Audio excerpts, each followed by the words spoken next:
Let's face it, cyber attackers have the advantage. ExtraHop is on a mission to help you take it back. Regain the upper hand with security that can't be undermined, outsmarted, or compromised. When you don't have to choose between protecting your business and moving it forward, that's security uncompromised. See how it works in the full product demo, free online at securityweekly.com/ExtraHop. Every 11 seconds, there's a new ransomware attack. Oil pipelines, universities, corporations, all paying millions of dollars. Barracuda says, don't pay the ransom. Before a ransomware attack occurs, train your teams to recognize an attack and use anti-phishing technology. Protect your applications, and they can't get onto your network. Simple backup and restore solutions quickly recover your data without paying the ransom. Build your ransomware protection plan now by visiting securityweekly.com/Barracuda. That's securityweekly.com/Barracuda. Welcome back to Business Security Weekly. I am your host, Matt Alderman, joined by Jason Albuquerque and Ben Carr. In an overabundance of caution, we have decided to flip this year's Security Weekly Unlocked to a virtual format. The safety of our listeners and hosts is our number one priority.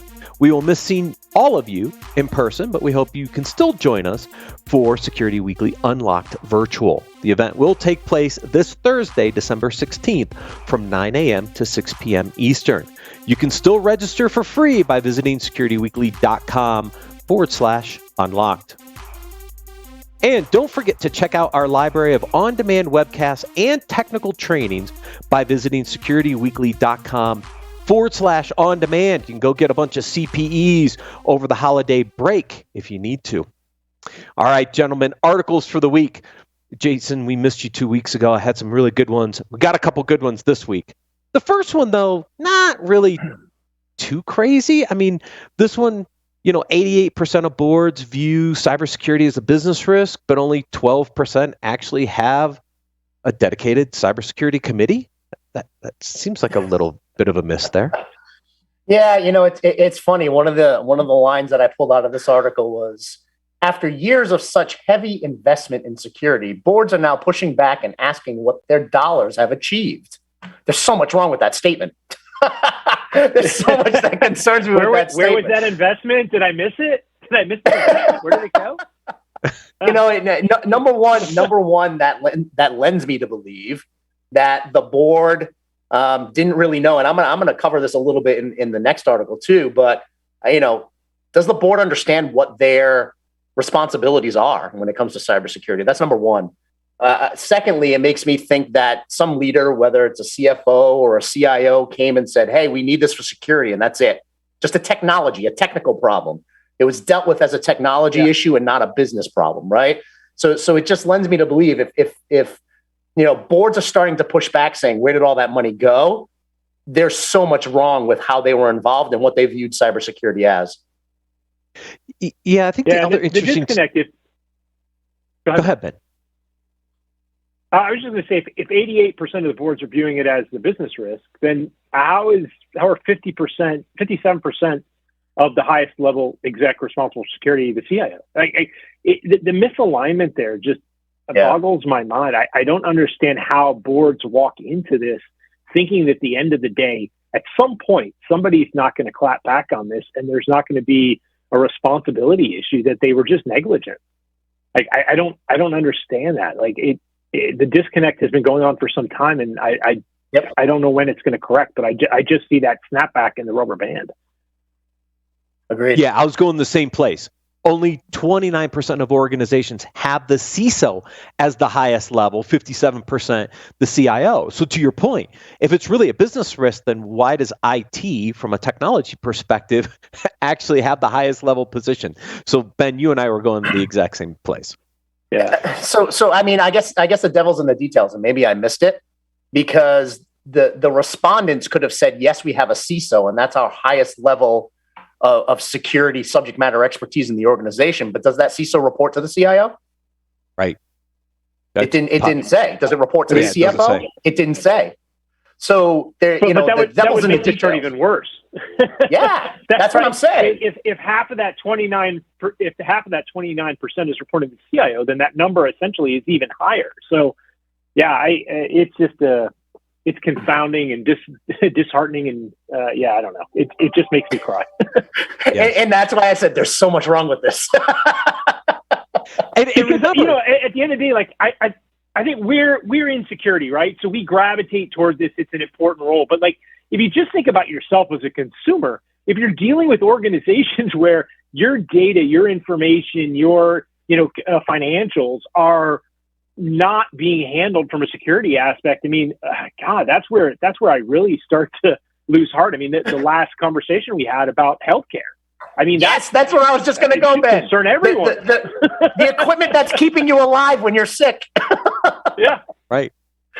And you don't have the choice to check into the hospital and be like, hey, like, can I look at the security of the health monitor? Like, is the heart and lung machine, like, secure? Like, I don't want to go on that. Like, it's not up to you, right? Yeah. And this was produced by Gartner, by the way. This is a Gartner research study. So, think about, the role that Gartner has in this. And we're asking questions like, there's probably a few other nuggets in there they just didn't release because it was probably, it didn't look positive. All right. So what are the 13 traits of a security conscious board of directors? This is why I wanted to tease out, and I mentioned it from the last article. I think one that supersedes all of these is, does the board view or understand that cybersecurity is one of their responsibilities, right? Or do they realize what role they play in that responsibility? Do they realize their levels of accountability when it comes to cybersecurity? That's the most important question to ask that supersedes all of these, because ultimately, how much skin they have in the game matters. Yes. And that is a question that's not asked in this 13 set of questions. Yeah. No, not at all. And that bothers me. Yeah, and I wanted to believe it was going to be self-correcting, right? At some point, somebody was going to realize it was just going to kind of be the norm. But I lean more and more, it's going to require some type of regulation, really similar to the way it happened with, having a financial expert on the board, right? Like, you're going to need some type of legislation that actually mandates it. I mean, the first sentence in here, right? CISO turnover rates are legendary. Well, they're legendary because people are so frustrated with like not being able to actually do their job. CISOs are not set up for success in instances like this, right? Where the board doesn't even realize their level of responsibility or accountability when it comes to cybersecurity. It's a losing game. It's a losing battle. So they're not set up for success. They're set up to fail. That's why they're moving around. That's why they're getting frustrated. That's why they want to, try the next best thing for the organizations that are failing them. It's not the CISO that's failing in most instances, right? It's the organization failing them. So I'm curious, both of you two, since you've just recently moved roles this year, do you even have an opportunity to ask the board some of these questions? Do you get that level of visibility in the interview process, or is this you have to trust the executive team to tell you whether they do or don't? I will say that part of me getting hired was speaking to the board. I wouldn't have made the move if I didn't speak to every single stakeholder in the organization. And we have a cadence, and the cadence is myself, the CEO, and the board members. It's not even the rest of the executive. And Jason, I don't think that's typical, right? Like I really think it was, up till very recently, like within the last year, I think it was odd for people to have a conversation with the CEO, except in rare circumstances, right? I think I'm hearing a lot more from colleagues that they're starting to try to push for that conversation, but I think it's because they're having conversations with other colleagues who are having those conversations, right? And saying, look, you need to talk about, making sure that you're on the insured list. You need to make sure that you're having a conversation with the CEO. You may need to understand like what the regular cadence is with the executive staff and the board. Like, you've got a CISO title, but are you actually part of E-staff? Like, ask those questions because they're really critical to the outcome. And you're absolutely right. It's not, it is a unicorn situation for me, but it's one thing that I've fought for during the interview process. And luckily for me, I guess I presented enough value for the last two organizations that I've been part of to say, you want to know what? Maybe he's right. Maybe we need to make some shifts and change the way the reporting structure is and change the way, security interacts with the business. So I was lucky, actually 3 times in a row. I've been really, really lucky, but I wouldn't have taken the roles. It's one of those, I always ask myself when there's a challenge, is this the hill I want to die on? in that situation, it is the hill I will die on. Yeah, look, Jason, I would think you'd agree. It takes a bit of maturity, right? Like the first CISO role you're going to get, you're not going to do that, right? Like you've got to have gone through it and seen what some of the pain is. We've got to make it more of an industry standard. But it's kind of, I go back to, when you're negotiating and looking at buying something that's a major purchase, right? Like you go in and buy a car. Like I hope a lot of people have heard the axiom that, you have to be able to walk away from the deal, right? You have to be able to say, yeah, this deal, and walk out the door. And frequently the sales guy will run after you and try to grab you. And I think that's what has to start happening is, hey, we need to see so great. I've got all these questions. We've answered half of them, and I'm not hearing great answers to the others. I'm walking. And when they start seeing like 4 or 5 people in a row, they'll start to question, well, man, maybe we really need to think about like what the board level reporting is. Maybe this is a real part of the E staff, right? Like that needs to become the normative discussion in hiring. Well, 100% agreed. And one of the things I've done throughout my career too, if I've gone in and I've declined a position, I get with the HR folks that kind of set up my interview and got me going, and have that candid feedback and say, here's why. I don't just leave and say, sayonara, see you later, don't want to talk to you ever again. I actually try my best to leave some type of feedback behind to say, here's why, because you may run into this again in the future, right? And if anything comes out of this article to folks who are listening and in future CISOs or CISOs looking to move on, feel empowered. Feel empowered to have those conversations, because as a subject matter expert in this arena, I think a lot of organizations are going to start respecting that stance. If you again, it's how you deliver the message, of course, right? But if you deliver it in a professional way and you deliver it in a way that is impactful and you can articulate why from a business perspective and from your own personal brand side of the aisle, that you're taking the stance, it may turn some heads and it may help, that organization rethink what they're doing. I think it's a worthwhile investment. Right now, it's a candidate's market for a large percentage of it. So I think you can have those conversations in a safer space than you were. The other thing I think is if you're leaving a company and you're leaving on good terms, have that conversation. Like, look, I'm taking this job for the right reasons, but I just want to let you know when you're hiring the next candidate, like, here are the things that made my job really hard here, right? Here are the things that were, you may not want to use the term dysfunctional, but like that were a impediment for us being secure, right? And if they had been differently, maybe I would have considered staying longer, or maybe it would have made us, be at a different point in the maturity journey than we are right now. Yeah, I couldn't agree more with that, right? And one of the mantras my teams I've always had with my teams is let's leave every interaction, let's leave that person, that company, better off than we found them. And I think this holds true for this situation too. Even if a relationship didn't work out with an existing or someone, a business that you're applying for a job with, leave them better than you found them, right? At the end of the day, have that candid conversation. So this next article ties into this a little bit, the 7 strategy for CSO cybersecurity survival. I started reading the top of this article and the first 3 are, okay, I get it. Then he goes completely sideways, like 4, 5, and 6. I'm like, really? Like, yeah, it got so damn technical that it killed the value, right? Exactly.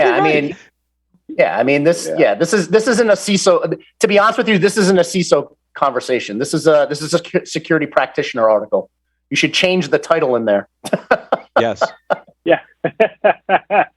100% agree with that. Yeah. Yeah. It became very tactical and practitioner. And does it have value? Yes, but I think they targeted the wrong audience. Is my feedback. Yeah, for sure. Again, that first line, like CSOs, CIOs, and CISOs have never had it so tough because we're having these kind of conversations, right? Like, no one's going to take you seriously if this is the conversation you're having as a strategy for survival.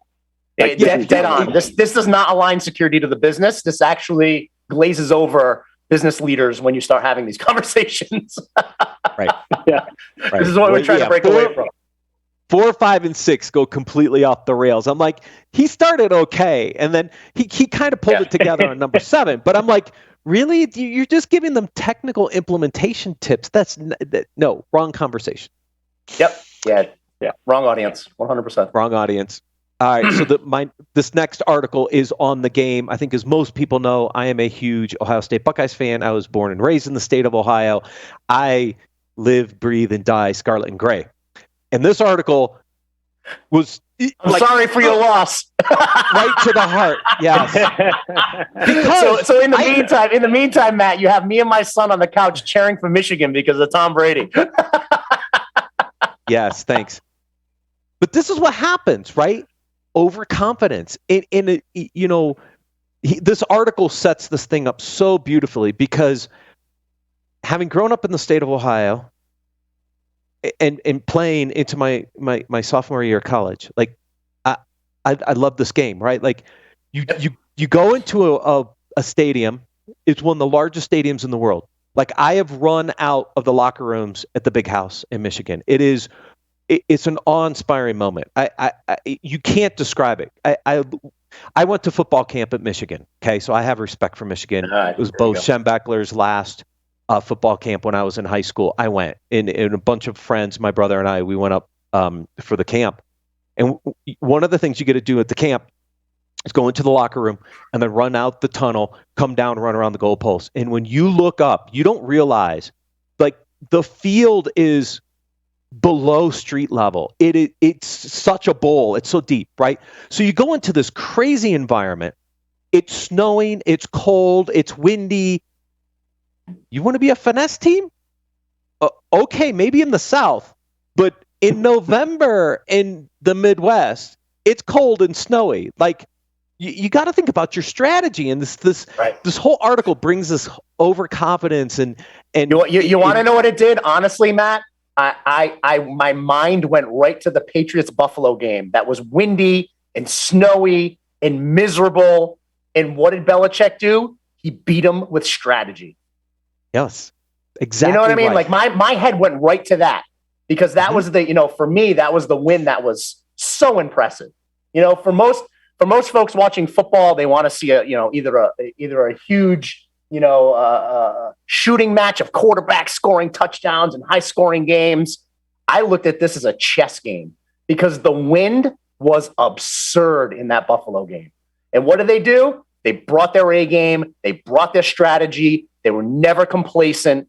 And to be honest with you, there was a level of humility in there because you could see it in the players, right? Because it was just such miserable weather that they had to bring their strategy in their A game. Exactly. And if you think about that, if you're going to struggle in certain areas, how do you maximize your strength to minimize your weakness? It's the same thing in cybersecurity. If you know that your defense isn't that great and your offense is getting off the field because it's so windy you're not completing passes, like, don't you change strategy like midstream? But they didn't. You know what I loved about this article? They didn't talk about technical stuff at all. Like, it was really relating a problem like insecurity with a completely different discipline. And I think, like, that's what we've been talking about is, like, elevate this to a business risk or a business discussion. And so often, like, we get wrapped up in, like, our own domain. We don't think about, like, geez, like, the CEO's a football fan. If I put this in terms like he actually could understand and relate to, like, and conceptualize it in a fundamentally different way, I may be able to move the ball down the field, right? Yeah. Like, if he's not a football fan, if he's something else, like try to align and try to look at it from a strategy and a high level problem. And that was what this article really conceptualized for me and did really well, is it took it in a completely different path, but stayed true to where the problems actually lie. Yeah, Dan just does such a good job. I've been following his articles for a while. A lot from being in the public sector as well. With the government technology space, and he's just really good at articulating a story, articulating the goal through story. Because even if you're not a huge football fan, you'll still understand this as a business leader, right? You'll still understand what he's getting at by telling the story. And he does such a great job. Someday, Dan, I hope I get to meet you and we get to have some conversations over a whiskey and really dig deep. But he does such a good job in everything he writes. There's one place though that if we do ever sit down and have a whiskey that I really want him to explain, and I'm not sure if if it's something that was just maybe misarticulated, but there's one section in here, and I really want to know what he meant. It says the best players in tools and processes and overall cyber defense can certainly be overmatched despite an organization's best effort. But that's not what happens in a large percentage of cyber incidents. And I took that as our cybersecurity teams aren't giving their best effort. I don't know what that meant, right? So for me, that was, I don't know. I think in many, many instances, our cybersecurity teams are putting in best effort. Maybe they're just not enabled. I read that a little differently. I read that a little differently. Good. Like you can always get mismatched with, nation state actor, right? And that you're not going to overcome. Absolutely. That, right? It's just going to be hard. However, most of the problems that we actually face aren't nation state actors, right? Like we're tripping on our way, into the field. Yeah. Oh, and so that's kind of somewhat where I took that, and maybe that's not. Like I'd love to sit down and have a whiskey with him too, and see where he aligned on it. But that was my take from that. No, maybe sense. Just an excuse to have a whiskey with you guys. But yeah, right. Yeah, or we can just bring him on the podcast and we can drink whiskey. There we go. Let's just chat. There you go. I like it. I love it. I love it. But no, he does such a great job in his articles. So yeah, epitome of storyteller and really hitting it home from a business perspective. Kind of the opposite of that other article. Yes, agreed, 100%. Yeah. Anyways, that's why I throw these in here. You gotta have it's the dialogue that I love. Next article. Here's what lazy leadership feels like, and I pulled this out because, look, I get tired. I work a lot, right? I'm a workaholic. Right. I'm not worried about being tired. I think the one that I pulled out of this article is when lazy leadership leads you down the path where you feel undervalued. Because in every particular case, when I've made a move, it's because I didn't think I was providing value and it was time to leave. And if lazy leadership leads to undervaluing your employees, you're going to have a hard time keeping your employees. Yeah. I mean, I look at it this way. Go ahead, man. Go ahead, Jason. No, I was just going to say that, like, I align, I think, with that same messaging, Matt, was I really honed in on, is the vision worth the cost? And I think that same thing, like, at the end of the day, like, when you're thinking about, like, do I stay or do I go?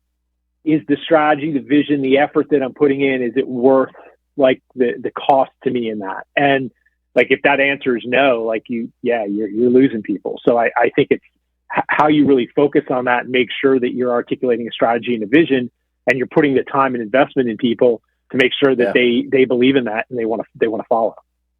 Yeah, no, agreed. And to be honest with you, I've seen quote unquote lazy leadership. I've seen selfish leadership. I've seen unengaged leadership all have that same outcome, right? It's just at the end of the day, poor leadership in general is going to create this type of scenario where you feel undervalued. You're forcing people into this confidence crisis that makes them think, am I doing a good job? Am I failing? Right. And it's just poor leadership all around that can create that environment. Yep, absolutely. Yeah, I love the analogy back to being tired, right? Like, how many times are you in a role where it's just not working out? You just feel drained, like, all the time. Yeah. And I mean, it's good to keep that concept for what your people are experiencing, potentially. Exactly right. Yeah, absolutely. This next article was really interesting. Surprising leadership fact: your team doesn't need to set their own goals. Now, think about that for a second, right? Because we're all about, it's that time of year. We're all getting ready to set our goals for 2022 and outcomes. And this article is like, your employees don't need to set their own goals. You can assign them goals, and it works out just as well. And I'm like, crap, you should have told me that a few years ago. Because yeah, but you know what? Here's the problem. In one of the notes I took is they don't need to, but as someone who considers themselves a mentor and a leader, I want them to excel, and I want them to.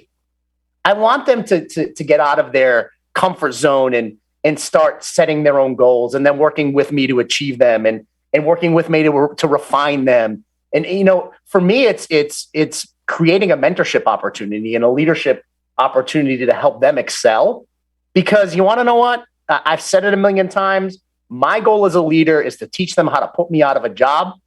And if I'm doing that job, they're going to be really good at assigning themselves their own goals. They're going to be really good at determining the goals of their business unit or the organization. And that's how I want to set them up for success. Now, is that for everybody? No, right? It's definitely not for the entire team. Right. But if you can get those aspiring leaders and really those folks who are the A gamers, work with them on that and have them help set direction for the team and the business unit. They don't need to, but myself as a leader, I think they should be. And I think that means so Jason, go ahead. I was going to say, I think that means you have to have really good guidance on expectations, Jason, to do that. And I think one of the lack of leadership is setting clear direction of what's expected to set appropriate goals. I'll give you an example. What should your KPIs be for your team going forward? And if you can't articulate that, how is somebody going to assign themselves a goal if you can't even understand what the outcomes you're trying to achieve from a key performance indicator, right? So I think there is some, totally. Right? So, for certain employees, assigning them a specific set of goals and tasks might actually work, where others, you're going to have to set clear direction so that they can come back with a set of goals that align to the KPIs. And I think that's where as leaders we got to bring our A game, right? Mm-hmm. And as leaders, we're sitting there in those strategic meetings, talking about what the business goals for the next year are going to be, right? It's our job to cascade those down into our departments and figure out what our high-level goals are, and then have our business units do the same. And they all align upstream to the ultimate business goals of the organization, right? Because, at the end of the day, that's what our job is to align to that. We need to align to the ultimate goals of the business. So we need to bring our A game as well. I was glad at the end of that, Jason, you added that second piece, because I was going to say, I think that there's a diversity piece to this where we need to think about all people aren't the same. And I see it as this pendulum swing of what we do with a lot of things. And part of it is, setting objectives and goals is, we're going to give everybody these objectives. Oh, no, we're going to let everybody do their own objectives. And I think that there's a lot of people that look, I just want to know what the vision of the company is, right? Mm-hmm. Even if you're setting your own goals, I think you need to understand what the strategic direction you're trying to align to is. It's not look, do what you want. The company's headed in this direction. I need to help me understand what you think would get us there to set your own goals. But also there's a lot of people I just want you to tell me where I need to go and I'll take the hill, but I'm not invigorated by trying to figure out where I'm supposed to go. Yep. Right. And I think that's the misalignment is we just treat everybody as a cookie cutter. Everybody's got to be the same. There was an interesting thing that came out on LinkedIn Learning talking about Gen Z. And how they're different than millennials. And I didn't really phase it in of, Gen Z being a product of our generation as parents, really being incentivized by a competitive nature that, we don't see in millennials. And so they're hyper competitive. They don't want to share information, right? They don't necessarily want to work in an open office concept. Thinking about the differerences in each person and treating them as individuals really would serve us, as opposed to, whether it's, historically conservative, woke, wherever you lie, treating everybody in a bucket you think they're going to fit into. Yeah. I mean, the one place that I'll say, where we do have to bring our A game and we have to communicate the ultimate goals of the business is because they may not be on paper as goals that as individuals they want to achieve, but even those folks who aren't involved in building the strategy for their department, what's their North Star? What on the daily are they going to be guided toward to make sure they're doing, right? Even if it's not in their performance reviews or in their business unit, goals, everybody still needs that North Star to be guided to. And that's why I feel, and I don't know if you guys have read it or if any of the listeners have been exposed to it, but the 4 Disciplines of Execution is just an incredible book for goal setting, being able to cascade goals downstream into your department, and then how to actually execute against those, right? Forcing strategic time in your calendar to be able to execute incredibly well against all of those goals. Go check it out. It's a great book for these type of conversations.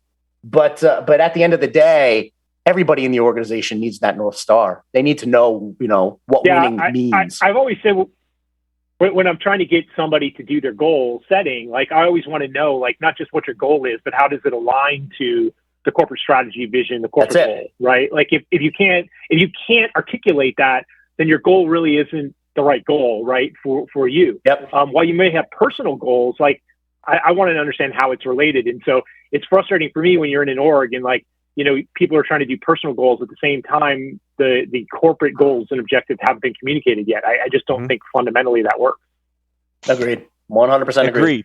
Yeah, and I tie that to this last article only a little bit because I just went through this because I was asked to put together my 22 strategy for my group, and I did technique number 4. So this last article talks about 10 effective ways to improve your communication skill. And so when he asked, so John asked me what my strategy was for 2022, and I just looked at him with a still face, like I don't have a strategy. And he goes, "You're a pretty good poker player, aren't you?" Of course I had one, but I used it as a way to like, you know, because it's like, how do you set strategy if you haven't set the overall direction? So I used it against him to really get out of him what I wanted, and it was very effective. Oh yeah, absolutely, 100%. You know, it's funny because then you have that polar opposite in the list of embodied cognition, right? Right. Yeah. which is that other side. So, yeah. You know, for me, it is, you know, as a leader, it's mastering the balance between the two of those, because ultimately you don't, you know, in some instances you can't show your hand, right? And in other instances you don't want to, you know, you don't want to have that resting bitch face where everybody thinks you're pissed off all the time either. So it's really balancing the two. It is. And if you master them, you can use them at the right times to get the reaction that you want, which is the purpose of this article. It's a long article. There's a lot of information in there. We're running a little over, so we won't go through the whole thing now. But there are some interesting key areas that people should look at and really understand. Can this help me in my communication? I will pull one out there that I want folks to really focus on. You know, the using powerful words and things of that nature. Words matter. I say it all the time. The way you use words absolutely matters. Absolutely. Gentlemen, thank you so much for joining me on Business Security Weekly. Thank you, everyone, for watching and listening, and we'll see you next week on Business Security Weekly.